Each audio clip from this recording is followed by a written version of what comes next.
시간이 되었습니다. 우리 함께 묵상으로 기도드림으로 주일 예배를 하나님께 드리겠습니다. 함께 기도하시겠습니다.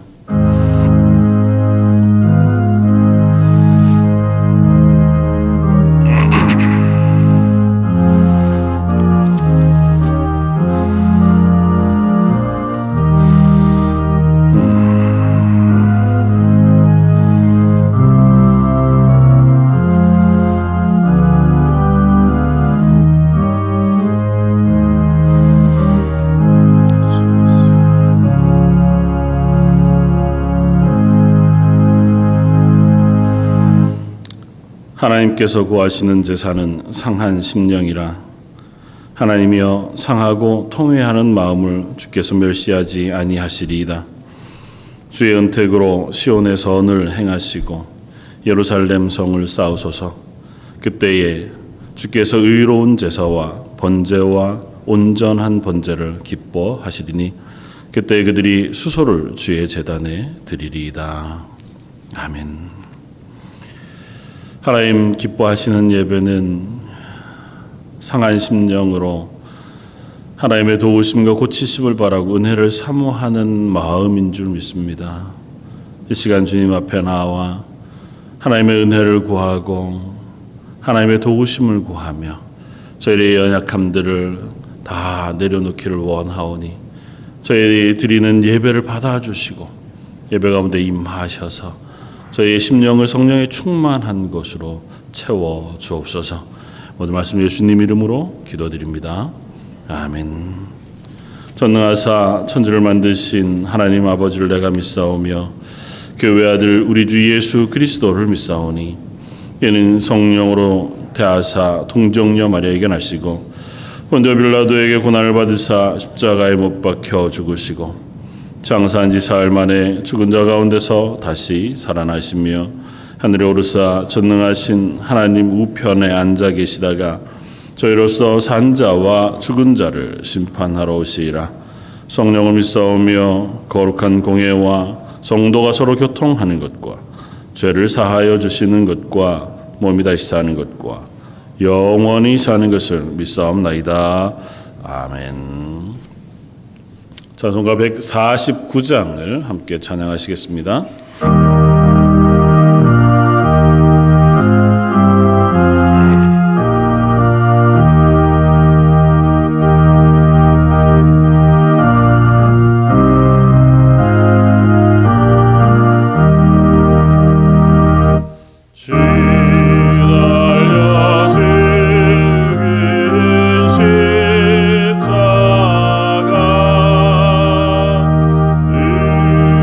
우리가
하나님 아버지, 8월 첫 주일 예배를 드립니다.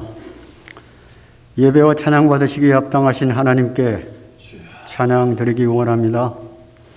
먼저 주 예수 보혈의 피로써 우리의 죄들을 깨끗하게 씻어 주시기를 원합니다. 마음과 생각 속에 있는 죄들, 무의식 중에 또는 알면서도 짓는 많은 죄들, 이 시간 주 예수 보혈의 피로써 깨끗하게 씻어 주시기 원합니다. 그래서 예배와 찬양 받으시기에 합당하신 하나님께 예배와 찬양과 경배 드리기에 부족함이 없도록 인도하여 주시기를 원합니다. 마음과 힘을 다하여 드리는 이 예배를 받으시고 영광 받아 주시기를 원합니다. 예배를 받으시는 그 하나님을 느끼는 은혜의 시간이 되기 원합니다. 창조주 능력의 하나님을 찬양하며 사랑의 하나님을 경배드립니다. 신실하신 우리의 소망이 되시는 하나님을 찬양합니다. 하나님을 찬양하면서 경배를 드리면서 하나님께서 베풀어 주시는 은혜들을 잊지 않고 기억하기 원합니다. 하나님의 도우심, 공급하심과 지키심, 보호하심을 잊어버릴 때 우리는 하나님에 대한 감사함을 잊어버리고 우리들 자신의 인간적인 죄성을 나타낼 수밖에 없는 어리석은 존재임을 다시금 고백합니다. 불쌍히 여기시고 이 어리석음을 내려놓을 수 있는 은혜를 베풀어 주시기를 원합니다. 오직 하나님만을 바라며 의지하며 감사함으로 살아갈 수 있도록 인도하여 주시옵소서. 하나님 아버지, 예배를 드리면서 또한 성찬식을 갖기 원합니다. 우리의 죄를 대속하시기 위하여 아무 흠도 점도 없으신 예수님을, 죽으신 예수님을 생각하면서 성찬식을 가질 때 성찬식을 통해서 죄사함의 감사와 구원의 즐거움이 다시금 회복되는 시간이 되기를 원합니다. 또한 하나님의 자녀됨에 대한 정체성과 구별된 삶을 지키기 위한 다짐과 말씀이 있는 시간이 되기를 원합니다. 세상에는 하나님을 두려워하지 아니하고 하나님과 대적하는 무리들이 있습니다. 하나님 아버지, 하나님의 진리를 희석시키면서 그 진리를 무너뜨리기 위하여 또 교회의 질서를 무너뜨리기 위하여 다가오는 무리들과 대적하기 위해 하나님의 전신갑주를 취할 수 있도록 도와주시옵소서. 하나님 아버지, 하나님께서 그리스도의 핏값으로 세우신 본 제단을 기억하여 주시기를 원합니다. 교회를 세우실 때에 하나님 마음에 가지고 계셨던 계획과 뜻을 잘 살피며 그 뜻을 이루어 나갈 수 있도록 도와주시기를 기도합니다. 성령 하나님께서 뜨겁게 역사하는 교회가 되게 하시고 말씀이 살아서 운행하는 교회가 되게 하시며 기도와 찬양이 있는 교회가 될 수 있도록 인도하여 주시기를 원합니다. 하나님 아버지, 또한 교회를 세워나가기 위해서 수고하는 많은 일꾼들 기억하여 주시옵소서. 그들이 그 일들을 해나가면서 하나님 아버지께서 베푸신 은혜들을 기억하여 감사하는 마음으로 그 일들을 해나갈 수 있도록 도와주시기를 원합니다. 하나님 아버지, 이 시간에는 선교사님들을 기억하여 주시기를 원합니다. 어려운 시기이지만 그럼에도 불구하고 하나님의 마음을 알기에, 만백성이 구원하시기를 원하시는 그 하나님의 마음을 알기에 그리스도를 알지 못하는 땅에 가서 복음의 씨앗을, 사랑의 씨앗을 뿌리며 수고하는 모든 선교사님들을 기억하여 주시고 그들이 그 일을 잘 감당해 나갈 수 있도록 하나님 아버지께서 영육간의 강건함은 물론이거니와 필요도 채워주시고 안전하게 그 일들을 해나갈 수 있도록 도와주시옵소서. 하나님 아버지, 인간의 잘못으로 인하여 세계 이곳저곳에서 전염병으로 또 전쟁으로 굶주림과 재난과 재앙으로 무고한 사람들이 수없이 죽어가는 이 상황을 하나님 아버지 기억하여 주시기를 원합니다. 인간의 잘못임을 회개할 수 있는 은혜를 베풀어 주시옵소서. 하나님 아버지, 오늘도 예배 시간을 통하여 가정마다 가져온 모든 기도 제목들 있사옵니다. 하나님 아버지 기억하여 주시옵소서. 어르신들 기억하여 주시며 육신의 약함에 있는 하나님의 자녀 기억하여 주시며 생활의 여러 가지 주변에 다가오는 일들로 마음이 힘들어하고 아픔이 있는 하나님의 자녀들이 있습니다. 기억하여 주시옵소서. 또한 이 시간 같은 시간에 드려지는 청년들 기억하여 주시기를 원합니다. 다음 세대를 이끌어갈 청년들입니다. 하나님 아버지, 그들의 마음과 생각이 하나님의 말씀으로 가득 차게 하시며 그들이 이 세상의 어두운 곳으로 더러운 곳으로 더럽혀지지 않도록 하나님 아버지 그들을 깨끗하게 그들의 자신을 킵할 수 있도록 도와주시기를 기도합니다. 하나님 아버지, 그들이 하나님 나라를 세워가는 이 땅에 모든 그릇들로 또 기둥들로 쓰임을 받을 기에 부족함이 없도록 인도하여 주시옵소서. 하나님 아버지, 하나님의 마음과 뜻을 담긴 하나님의 말씀이 목사님을 통하여 선포될 때에 성령의 능력으로 선포될 수 있도록 도와주시며 그 말씀에 잘 반응할 수 있도록 우리의 마음이 하나님께 활짝 열리는 시간이 되도록 도와주시기를 원하며 이 모든 말씀을 예수 그리스도의 이름으로 기도드립니다. 아멘.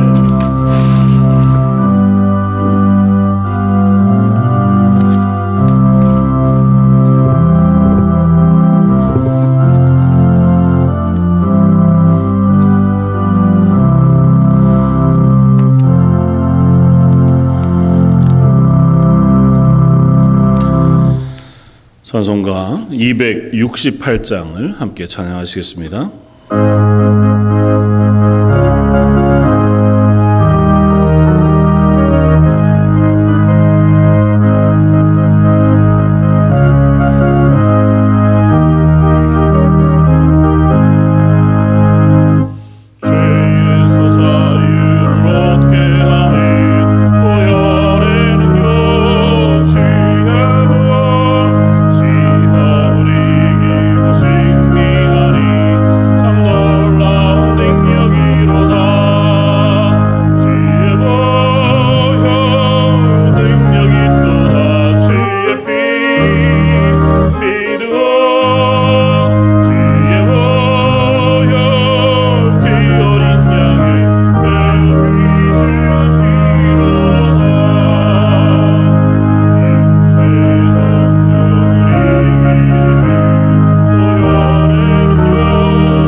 함께 나눌 말씀은 구약성경 시편 51편 1절로 4절까지의 말씀입니다.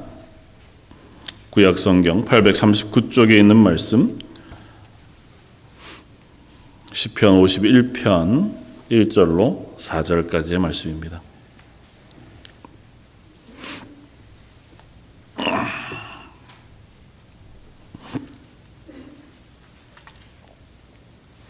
차였으면 한 목소리 같이 한번 봉독하겠습니다.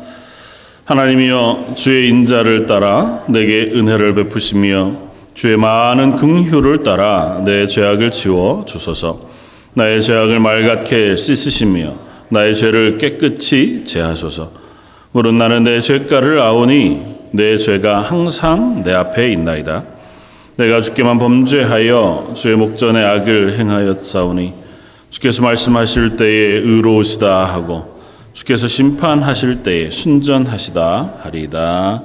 아멘. 오늘은 예배 설교 후에 우리 성찬 예식을 진행합니다.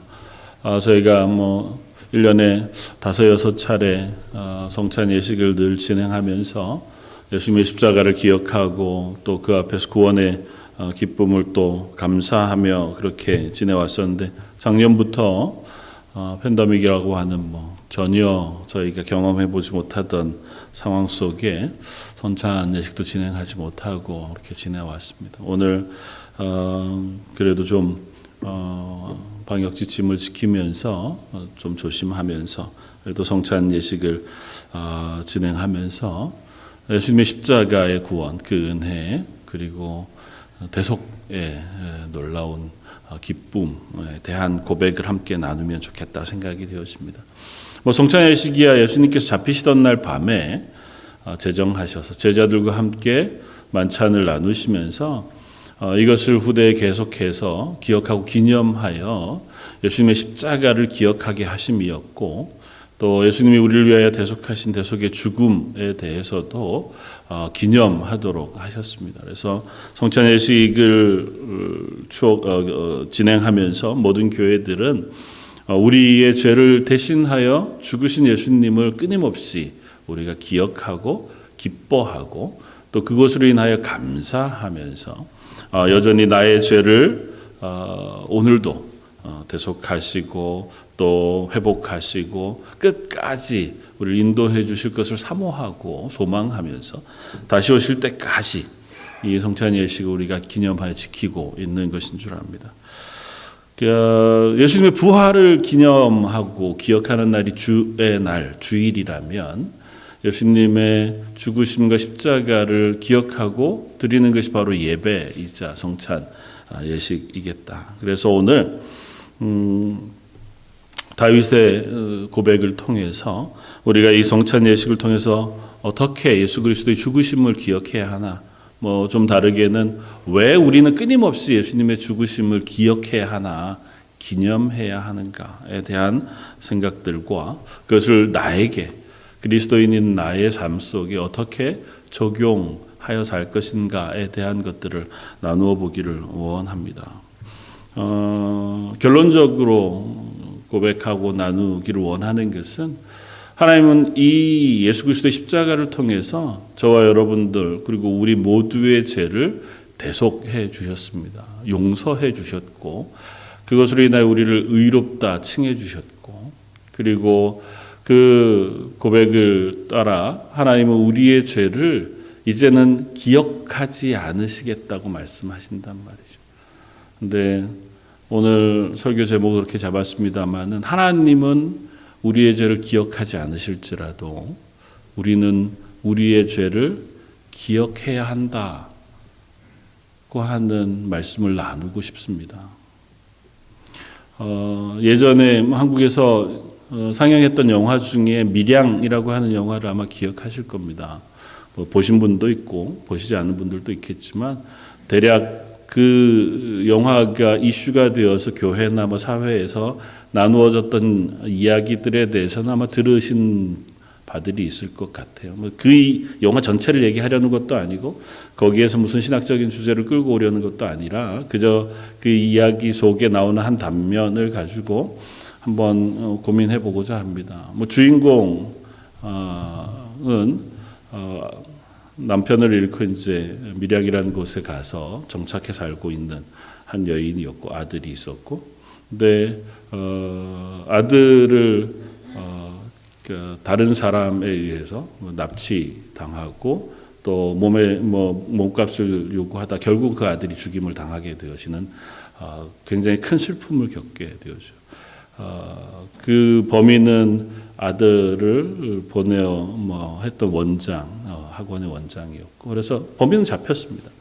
그리고 나서 이 주인공이 교회를 통해서 위로를 얻습니다. 그래서 하나님을 만나고 또 예배하고 교회에서 많은 위로를 받고 또 교회 봉사도 열심히 하고 전도도 열심히 하게 되면서 마음이 은혜로 이렇게 채워진 것 같았어요. 그래서 나의 원수인 그 사람을 용서해야겠다는 마음까지 생긴 거예요. 그래서 교도소로 찾아가서 그 사람을 만나서 내가 그리스도의 사랑으로 당신을 용서하겠노라고, 당신도 예수 믿으라고 그러려고 갔습니다. 근데 막상 만나보니까 이 사람 벌써 교도소 안에서 예수님을 만난 거예요. 그래서 예수님을 믿었습니다. 그리고 고백하기를 난 하나님께서 내 죄를 용서해 주셔서 내가 그 죄 용서함의 평안함을 누린다는 거예요. 그러면서 전 매일마다 당신을 위해서 기도하고 있다는 거예요. 근데 이것이 이 주인공의 마음에 상처가 됐고 도저히 감당할 수 없는 어려움이 되었습니다. 그리고 나와서 심하게 울고 그 이후로부터는 하나님을 떠나고 거절하고 교회에 대적이 돼서 많은 사람들을 시험하게 되고 그렇게 되어지는 이야기, 그리고 또 많은 이야기들이 있긴 있습니다. 그러면서 많은 질문들을 그렇게 하게 돼요. 정말 이게 기독교냐? 어떠십니까? 사실 단편적으로 충분히 그렇게 오해할 만하고 또 오해가 아닌 하나님의 은혜이기도 합니다. 하나님 분명히 우리를 긍휼히 여기세요. 우리의 죄를 용서하시는 하나님이십니다. 그리고 그 죄가 얼마나 크든지 간에, 그리고 우리가 생각하기에 아무것도 아닌 죄라 할지라도 그 죄의 크기 때문에 하나님이 우리를 용서하실 때에 주저하시거나 혹은 또 다른 장치를 가지고 계시지 않아요. 예수님의 십자가의 보혈로 그 모든 죄를 씻으셨다고 말씀하시고 그 은혜를 우리에게 부으셔서 우리로 하여금 평안을 누리게 하신다고 말씀하신단 말이죠. 근데 우리는 그게 아멘으로 받아들여지다가도 어떤 부분에 가면 털 이렇게 막히는 부분들이 있습니다. 그렇다면 하나님이 불공평하신 건 아닌가? 하나님의 그 사랑을 납득하기가 어렵다. 평생 애쓰고 산 사람과 평생 자기 마음대로 산 사람이 나중에 회개하고 회개조차 어떻게 했는지 모르지만 하나님 둘 다 하나님을 믿고 용서를 받았어. 그럼 둘 다 하나님의 나라에 구원받아 천국에 들어간다면 이건 좀 받아들이기가 어렵습니다. 그게 결국 우리들의 고백이잖아요. 성경 안에도 그 고백을 시편에서도 하박국 선지자도 계속해서 하고 있는 이유는 인간의 정서상, 우리의 감정상, 우리의 삶의 방식상 그것들은 아무리 하나님의 뜻이라고 해도 받아들이기가 좀 어려운 지점이 있어요. 하나님이 설명해 주시고 그것이 은혜인 줄은 알죠. 그리고 그게 나에게 부어졌을 때는 말할 수 없는 감격과 은혜가 돼요. 나 같은 죄인을 하나님이 구원해 주셨으니. 그런데 또 다른 누군가, 나와 비슷한 사람이라면 감사하죠. 근데 나로서는 도저히 이해할 수 없는 어떤 누군가에게 그게 부어진다면 그건 조금 어렵습니다. 하물며 이 영화에서처럼 나는 여전히 그것으로 인하여 상처받고 아파하고 있는데 자기는 나와 관계없이 하나님으로부터 죄 용서함을 받아서 평안을 누린다고 하면 이거는 이해할 수 없다는 생각이 들게 되어진다는 거죠. 어려운 얘기이긴 하지만 그 얘기를 한번 우리 속에 곱씹어 보면서 우리의 신앙 삶 속에 우리가 고백한 고백이 정말 내 삶 속에 그대로 사라지고 있는가를 질문해 봐야 하겠다고 생각이 됩니다. 그냥 머릿속에서만 알고 있는 믿음이 아니라 내 삶 속에서 내가 만나는 사람들 가운데 내 현장 가운데에서 그 믿음이 실제가 되고 내 고백이 되고 다시 내 말과 행동을 통해서 드러나고 있는가를 우리가 질문해 봐야 한다 말이죠. 근데 이 고민이 여전히 우리 속에 있다면 우리의 믿음은 사실은 그 질문을 끊임없이 해봐야 하는 자리에 섭니다. 이게 해결되지 않았는데 우리가 어떻게 하나님 옆에서 믿음으로 그 고백을 하면서 온전하게 살아가게 될 수 있습니까? 물론 늘 우리가 고민하면서 하나님 앞에서 질문하면서 은혜를 구하면서 또 하나님께서 그것을 깨닫게 해주시길 바라면서 살죠. 오늘 본문은 다윗이 밧세바라고 하는 여인으로 인하여 범죄하고 또 그것 때문에 밧세바의 남편이었던 우리아라고 하는 충실한 자기의 신복을 전장에서 적군의 손에 죽이게 음모를 꾸며서 죽인 이후에 근 1년여 시간이 흘렀습니다. 그리고 하나님께서 나단 선지자를 다윗에게 보내셨어요. 그리고 그의 죄를 지적하시고 드러내셨습니다. 하나님께서 그가 침묵하고 있는 동안 그것으로 인하여 범죄와 죄악이 너무너무 크잖아요. 그것을 다윗 마음속에 침묵하고 있는 동안 버려두셨다가 선지자를 보내셔서 그 죄를 지목하셨을 때에 오늘 본문을 보면 그가 그때에 하나님 앞에 통회하며 지은 시로 표제가 되어져 있습니다. 오늘 고백은 이렇게 고백합니다. 17절에 하나님께서 구하시는 제사는 상한 심령이라. 하나님이여 상하고 통회하는 마음을 주께서 멸시하지 아니하시리이다. 상하고 또 통회하는 심령으로 하나님께 나아가고 하나님의 죄사함의 은혜를 구하는 다윗의 마음을 절절하게 담고 있습니다. 나단이 왔을 때 다윗은 다행히 하나님의 말씀을 듣고 회개했고 통회하는 심령, 상한 심령으로 하나님 앞에 나아갔고 하나님 그런 다윗을 용서해 주시는 은혜를 베풀어 주셨습니다. 그때에 쓴 시에 이 말씀을 돌아보면서 한번 한 가지 우리가 생각해 보기를 원합니다. 첫 번째는 너무도 당연하게도 하나님은 우리의 죄를 용서하시는 분이시다는 것입니다. 우리의 어떠한 죄도 용서하시는 하나님이시다. 이 사실은 변함이 없습니다. 이건 전제되어져 있어요. 왜냐하면 이것 때문에 우리가 그리스도인 되었거든요.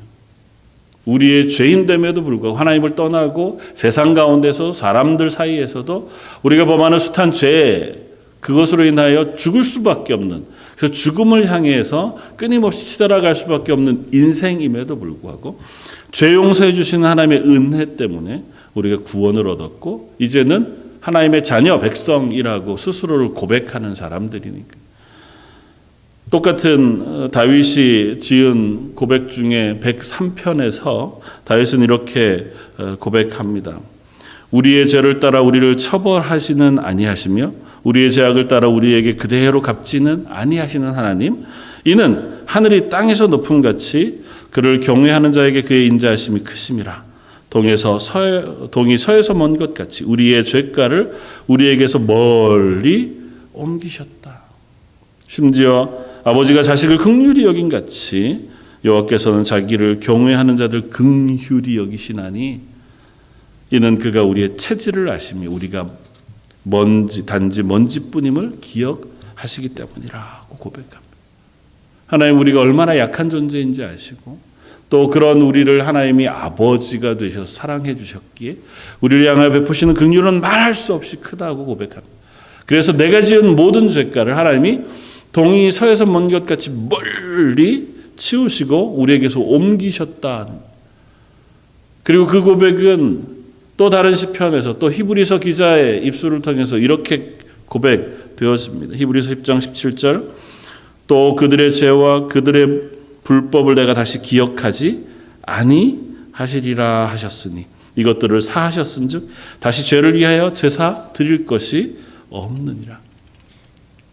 단번 제사인 예수 그리스도의 보혈로 우리를 씻으시고 우리의 죄를 사해 주셨으니 이제는 하나님이 우리의 죄를 기억하지 아니하시겠다. 저 여러분들의 죄를 하나님이 용서하시고 또 기억지 않으시는 줄 믿습니다. 이것이 우리가 하나님께 예배하는 가장 놀라운 은혜의 고백이자 또 하나님께서 우리에게 허락하신 가장 놀라운 은혜인 줄 믿습니다. 하나님은 우리의 죄를 용서하시는 분이세요. 하나님은 결코 우리의 죄를 끝까지 기억하셔서 세세하게 원수 갚으시거나 우리의 잘못을 그대로 보응하시는 하나님만은 아니세요. 우리가 약한 줄 아세요. 우리가 단지 먼지와 같은 존재 뿐인 줄 아세요. 우리의 의지로 하나님 앞을 향해 나아갈 수 없는 존재인 줄 아세요. 그래서 하나님은 우리에게 우리가 기대하지 못하던 한없는 은혜를 베푸셔서 그리고 아무 조건도 없이 예수 그리스도의 보혈의 피를 우리에게 뿌리셔서 우리의 죄를 용서해 주셨다고 하는 사실을 우리가 분명히 고백합니다.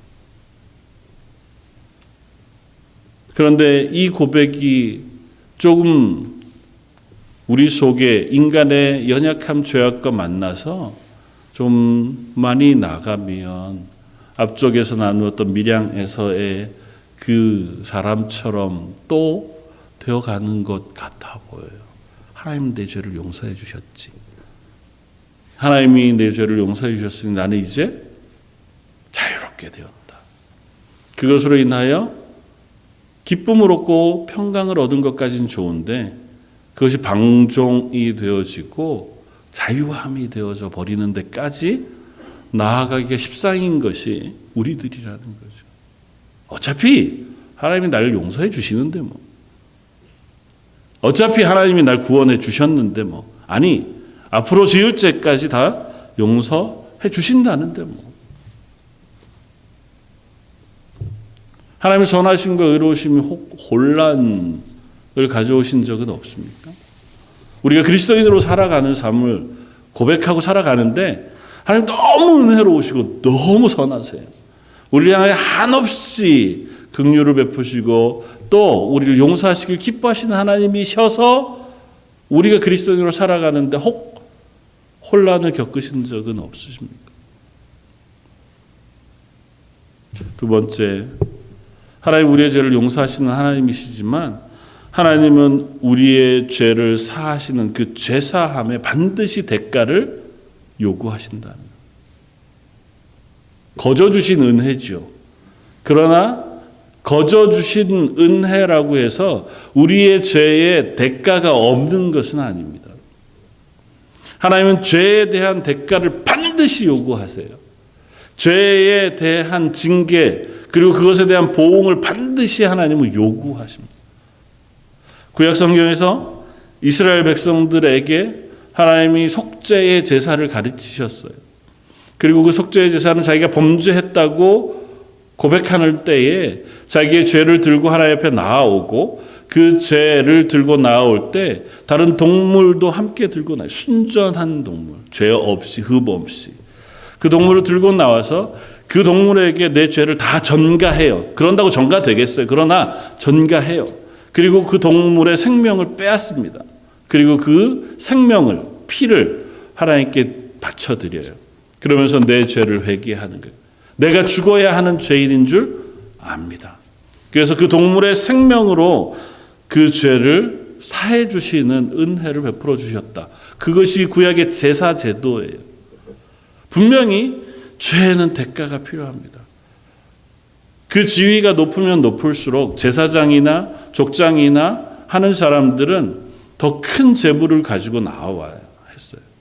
송아지가 되었든 염소가 되었든 양이 되었든 혹 그것이 없는 일반 백성들은 정 안 되면 비둘기, 산비둘기라도 그것도 안 되면 곡식가루라도 가지고 와서 하나님 앞에 내 죄의 대가를 그것으로 드리고 그것으로 하나님 앞에 회개하는 그 과정을 거쳐야 했습니다. 하나님은 그 죄를 하나도 잊지 않으세요. 아니 하나도 그냥 간과하지 않으세요. 야, 요 정도 수준의 죄는 내가 그냥 다 치우고 큰 죄만 가지고 와라. 큰 죄만 내가 하나하나 따져보고 그거에 대해서 대가를 치르게 할 것이다. 아니요, 그렇지 않습니다. 우리가 태어나서 죽을 때까지 우리의 모든 죄를 하나님은 모두 다 대가를 치르게 하세요. 잊지 마셔야 됩니다. 그러나 그 대가를 구약에는 이스라엘 백성들이 그 동물에게 전가시켰어요.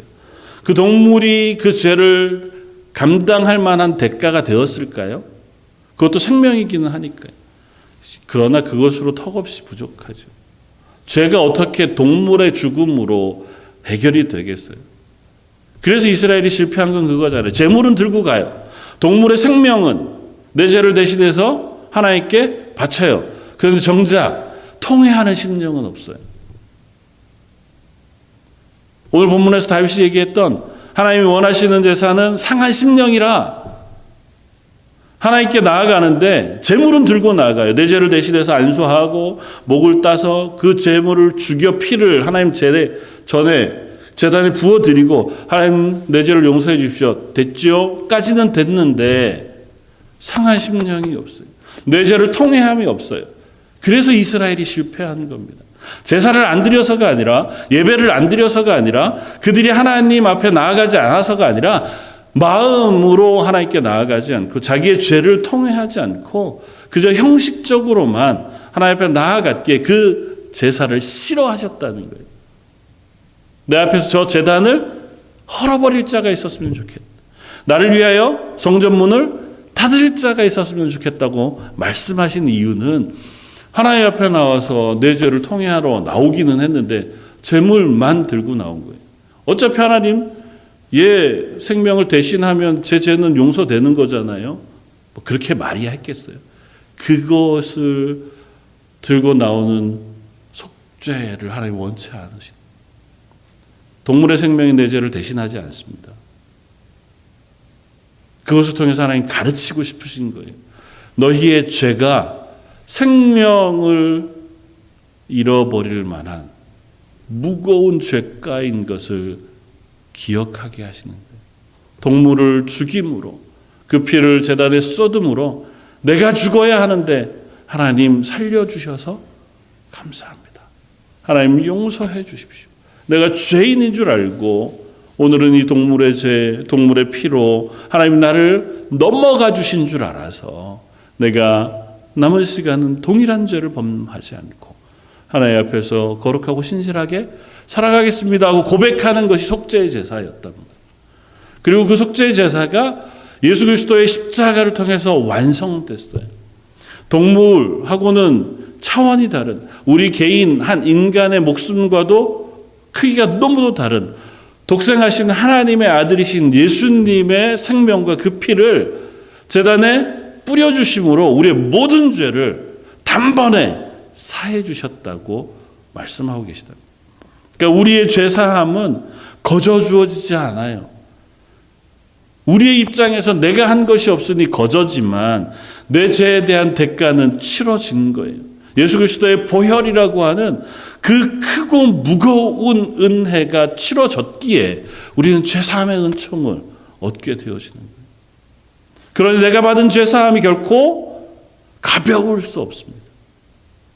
우리가 하나님 앞에 회개하고 하나님 나를 용서해 주시며 나를 하나님의 사람으로 붙잡아 주신다고 하는 그 고백이 그냥 가볍게 끝날 수 없는 거예요. 우리가 늘 동일하게 부르는 찬양, 하나님 앞에 나와서 드리는 기도, 예배를 통해서 하나님 나를 용서하시고 나를 하나님의 자녀 삼아주셨습니다. 인간이기에 기쁨으로, 감사함으로, 감격함으로, 때로는 통회함으로 나아가지만 점점 익숙해져요. 그래서 그 익숙함 속에 우리가 하나님 앞에서 얼마나 크고 놀라운 은혜를 입었는지, 내 죄가 얼마나 크고 무거운지를 자꾸 잊게 돼요.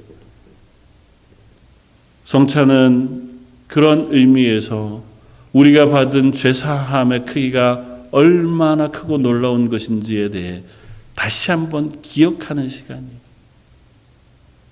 비록 포도주이고 또 상징적인 떡에 불과하지만 그 떡이 바로 예수님이 나를 위하여 찢겨주신 그 몸을 상징하는 것이고 내 죄를 대신하여 죽으신 예수님께서 그 몸에 있는 모든 피를 흘리신 그 보혈을 상징하는, 그래서 대신하여 기념하는 것으로 포도주를 받으면서 그렇구나, 내 죄를 속하시기 위하여 이 크고 놀라운 대가를 하나님께서 예수님을 통하여 치르게 하셨구나, 그 사실을 다시 한번 고백하고 확인하는 자리인 줄 압니다. 그래서 결론적으로 마지막 이 사실을 우리가 기억했으면 좋겠습니다. 하나님은 우리 죄를 잊으실지라도 우리는 결코 우리의 죄를 잊어서는 안 된다. 오늘 본문 가운데 다윗은 이렇게 고백합니다. 3절, 무릇 나는 내 죄가를 아오니 내 죄가 항상 내 앞에 있나이다. 다윗이 범죄한 지 벌써 1년여가 지났어요. 그럼에도 불구하고 다윗은 여러 시편을 통하여 그가 하나님 앞에서 그 죄로 인하여 고통했던 고백을 올려드립니다. 아무렇지도 않은 척 살았어요.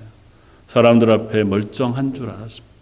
다윗이 그 기간 동안에 여전히 성전에 가서 제사를 드렸을 것이고, 여전히 전쟁에 나아갔을 것이고, 여전히 나라를 다스리는 일에 좋은 왕인 것처럼 살았습니다. 그러나 그는 밤마다 자기의 죄로 인한 그 무게에 짓눌렸고 그것으로 인하여 고통했으며 아파했다고 고백해요. 오늘 본문의 고백을 따르면 내 죄가 항상 내 앞에 있습니다. 잊어버릴 수 없는 그 죄가 내 앞에 있다는 거예요. 사랑하는 성도 여러분, 우리는 우리의 죄가 늘 우리 앞에 있다는 사실을 기억해야 합니다. 하나님은 내 죄를 동의서에서 먼 것 같이 잊어버리고 기억도 아니하실지라도 우리는 그 죄를 기억해야 합니다. 죄책감을 가지고 평생 살라는 의미가 아니에요. 그 경계가 굉장히 모호하기는 합니다. 그러나 하나님 우리의 그 죄책으로부터는 벗어나게 해주셨어요. 더 이상 그 죄의 책임감 혹은 그것으로 인하여 수치스럽고 좌절함 때문에 우리가 늘 괴롭고 아프고 그 죄의 무게, 그게 목에 걸려서 한 발짝도 나가지 못하고 사는 그 삶을 사는 건 아니에요. 그로부터는 우리가 분명히 해방되어졌어요. 우리의 죄를 해결해 주셨어요. 그 죄로부터는 벗어나요. 그렇다 하더라도 죄로부터 벗어나게 하셨다고 해도 우리는 그 죄에 대한 기억을 가지고 있어야 돼요. 그래야 다시 죄로 돌아가지 않습니다. 그래야 방종하지 않아요. 내가 얼마나 큰 죄인인 줄 알고 그 죄를 위하여 하나님이 얼마나 큰 희생을 치르셨으며 그 대가를 치르셨는지를 내 마음속에 똑똑히 알고 가지고 있어야 다시 그 죄의 대가, 그 죄의 자리, 실패의 자리를 향해 나아가지 않을 수 있는 사람이 되어진다. 우리는 얼마나 연약한 사람인지 모릅니다. 저를 보아도 아마 여러분들도 그렇겠죠. 우리가 동일한 실수를 얼마나 자주 범합니까? 분명히 하나님 앞에 그것 때문에 막 통회하면서 기도했어요. 하나님 제발 이것으로부터 저를 이기게 해 주십시오. 그렇게 간절히 기도하기도 했어요. 그런데도 하루아침에 불과 24시간이 되지 않아서 또 똑같은 실패의 자리를 향해 가고 있는 우리의 모습을 얼마든지 봅니다. 맨 처음 말씀드렸던 그 미리앙에서의 그 범죄자처럼 하나님이 날 용서하셨어. 나는 죄로부터 자유로워졌어. 로만 끝날 수 없어요. 왜? 내 죄의 결과가 아직도 남아있거든요. 심지어 나로 인하여 상처받은 이들이 있거나 내 죄로 인하여 일어난 결과들이 세상에 있다면 우리는 그것들을 바라보면서 끊임없이 회개하고 그들을 향해 용서를 구하고 그 마음을 받아주고 그렇게 해야 하는 겁니다. 나는 해결됐으니 야 너도 알아서 해결하려면 그럴 수는 없습니다. 혹 나로 인한 범죄가 내 죄가 누군가에게 영향을 미치거나 혹은 손해를 끼치지 않았다 하더라도 그것이 내 속의 죄였다면 하나님 앞에서 그 죄가를 기억함으로 하나님, 내가 다시는 거기로 돌아가지 않을 수 있도록 은혜 베풀어 주십시오. 혹 실패하더라도 그래야 좀 덜 실패하는 자리까지 갈 수 있도록 내가 나를 붙잡고 나를 하나님 앞에 겸손하게 내려놓을 수 있지 않겠습니까?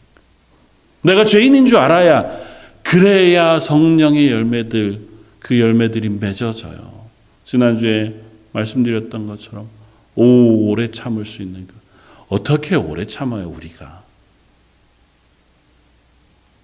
내 하나님이 나를 얼마나 사랑해 주시고 용서해 주신지 깨달았을 때, 내 죄로 인한 그 죄가가 내 눈앞에 여전히 있음에도 그 죄를 용서하신 하나님의 은혜와 오래 참으신 하나님을 우리가 알기에, 그것 때문에 오래 참을 수 있는 자리에 서는 거예요. 그것 때문에 겸손해질 수 있습니다. 사도 바울이 늘 고백하잖아요. 나는 죄인의 괴수라고. 사도 바울은 사역을 통해서 얼마나 큰 일들을 많이 감당했습니까? 귀하고 존경을 받기에도 충분해요. 때로는 그 권위를 가지고 교회를 향하여 때로는 혼내기도 하고 권위 있는 말로 그들을 가르치고 세우기도 했어요. 그러나 그 고백 가운데 여전히 사도 바울은 나는 여전히 죄인의 괴수라고 고백해요. 내가 세상에서 가진 모든 것들은 다 만물의 찌꺼기만도 못하다고, 나도 그와 같다고 고백할 수 있는 것은 실제로 그가 자기의 죄가를 알기 때문이에요. 이미 용서함을 받았고 거기로부터 해결되어 하나님의 사도가 되었지만 여전히 그가 겸손의 자리에 설 수 있는 것은 내가 얼마나 큰 죄인이었는가를 기억하고 있기 때문이에요. 저 여러분들도 동일한 줄 압니다. 하나님 앞에서 죄사함의 은혜와 기쁨을 만끽하여 누릴 필요가 있어요. 그래서 그 죄로부터는 이제 벗어나 하나님의 자녀로 하나님 앞에서 거룩하고 신실하게 더 멋지게 그리스도는 살아내어야 할 의무가 있습니다. 그럼에도 불구하고 늘 그 자리에서도 나를 겸손케 하시고 나를 낮추시는 그 하나님의 은혜 앞에 설 필요가 있어요. 내 죄가 얼마나 컸는지, 그리고 그것으로 인하여 얼마나 큰 대가를 치루었는지, 예수님이 왜 그토록 고통스러운 십자가의 죽으심과 저 죽으셔서 지옥으로까지 가셔서 내 죄를 대신하셔야만 했는지, 그것들을 우리가 기억할 때 우리는 비로소 겸손하게 남을 참아주고 남을 사랑하고 또 때로는 내 행동을 조심하고 그렇게 서로를 위하여 하나님 앞에 하나님의 은혜를 구하며 살아가는 사람 되어지는 줄 믿습니다.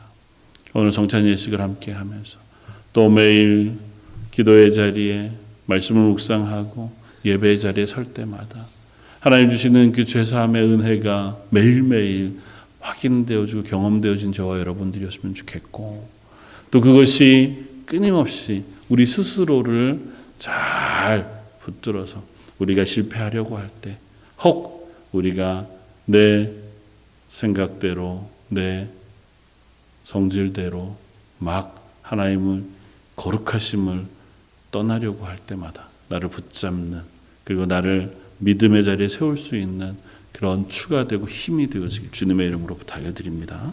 같이 한번 기도하겠습니다.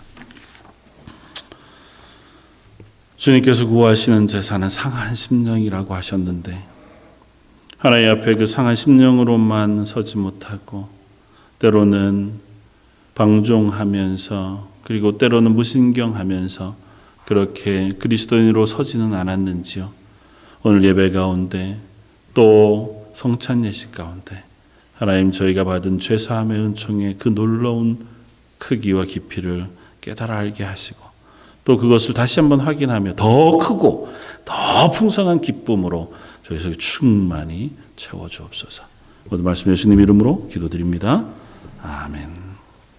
찬송가 229장을 함께 찬양하실 텐데 1, 2, 3절 먼저 찬양하시고 성찬 예식 진행하도록 하겠습니다.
오늘 성찬 예식을 하기 전에 잠깐 설명을 드리도록 하겠습니다.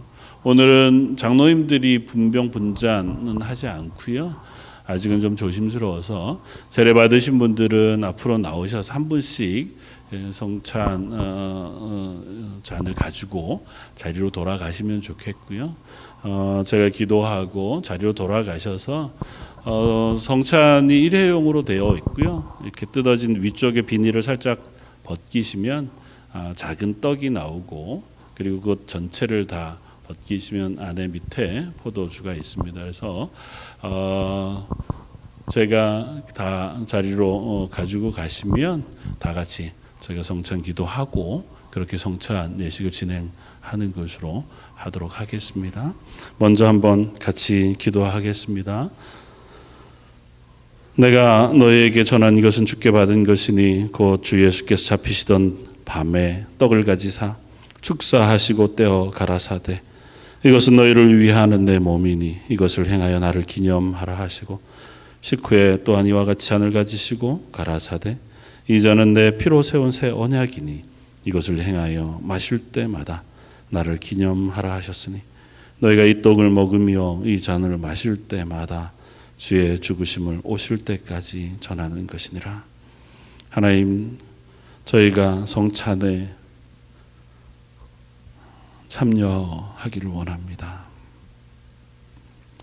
우리를 위하여 죽으신 예수 그리스도의 십자가를 기억하고 그 대속의 구원의 은혜를 다시 한번 저희 속에 확인하며 또 부으실 은혜와 평강을 소망하며 성찬의 자리에 섭니다. 이 성찬을 통하여 예수 그리스도를 다시 한번 우리 속에 경험케 하여 주옵소서. 오늘 말씀 예수님 이름으로 기도드립니다. 아멘. 앞쪽 자리에서부터요 오셔서 가운데로 나오셔서 받아서 양쪽으로 가셔서 자리에 앉아 주시면 좋을 것 같습니다.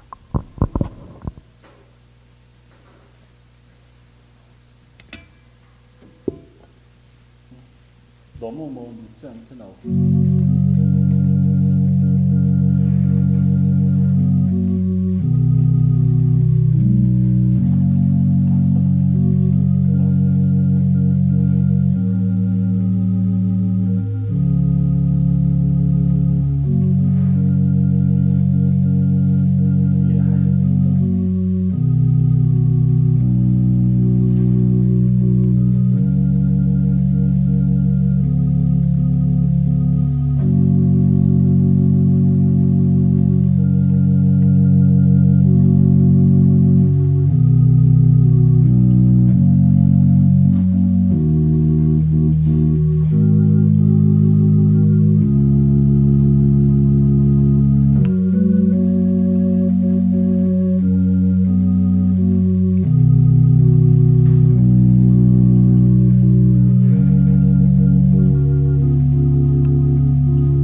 위쪽에 있는 하얀 것이 떡입니다. 그리고 안에 있는 것들 띄어서 드시면 됩니다. 제가 한 번 더 기도하겠습니다. 저희가 먹을 때에 예수께서 떡을 가지사 축복하시고 떼어 제자들을 주시며 가라사대 받아 먹으라 이것이 내 몸이니라 하시고 또 잔을 가지사 살해하시고 저에게 주시며 가라사대 너희가 다 이것을 마시라 이것은 죄 사함을 얻게 하려고 많은 사람을 위하여 흘리는 바 나의 피 곧 언약의 피니라. 거룩하신 하나님, 저희가 떡과 잔을 받으려고 합니다. 나를 위하여 찢기신 몸, 그 피를 믿게 하시고 이를 통하여 하나님의 죄사함의 은총 그 놀라운 생명이 저희 속에 새롭게 하여 주옵소서. 이 모든 말씀 예수님 이름으로 기도드립니다. 아멘.